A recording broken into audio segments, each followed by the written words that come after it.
In today's world, conflict isn't just fought with bullets and bombs. It's also fought with laws. International competitors are prosecuting cases in legitimate courts worldwide, and equally important, in the court of public opinion. When green suitors are replaced by three-piece suitors, the battlefield is lawfare. But what exactly is the phenomenon of lawfare? Let's find out.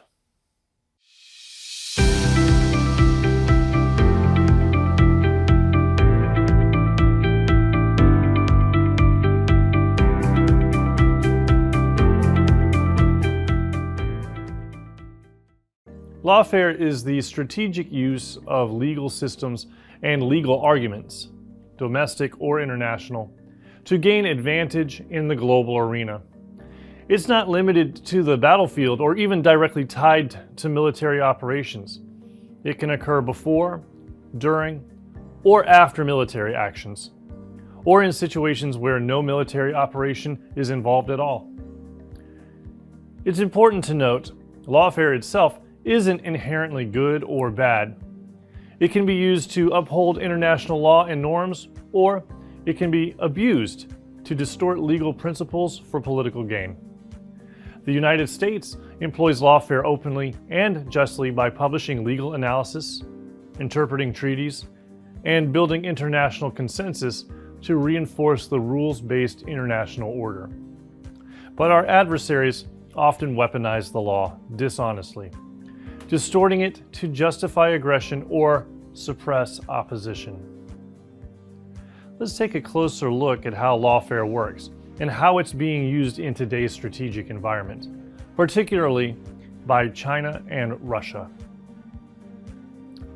The People's Republic of China incorporates lawfare as a formal part of its strategy. Under its three warfares doctrine, which includes psychological warfare, media warfare, and legal warfare, China leverages the law as a tool to legitimize its actions and shape international perceptions. In the South China Sea, for example, China claims sovereignty over vast maritime areas, citing historic rights not recognized by international law. In 2016, an international tribunal ruled against China's claims under the United Nations Convention on the Law of the Sea, or UNCLOS. Still, China continues to assert legal narratives that contradict this ruling. They refer to their so-called Four-Sha doctrine, claiming the Paracel Islands, Spratly Islands, Pratas Islands, and Macclesfield Bank, based on historical documents. These claims conflict with those of other countries in the region. Despite this, China uses maps, legal documents, and domestic law to assert control and create a legal facade for its maritime expansion. Through its Belt and Road Initiative, China signs complex contracts with other countries to build roads, ports, and more. But the fine print often gives China a lot of power, economically and politically. These deals can make it hard for countries to stand up to China later. In short, China uses lawfare to advance territorial, economic, and political goals, and to frame its actions as legitimate, even when the international community disagrees. Russia weaponizes law to justify its territorial claims and interventions, particularly in its near-abroad regions.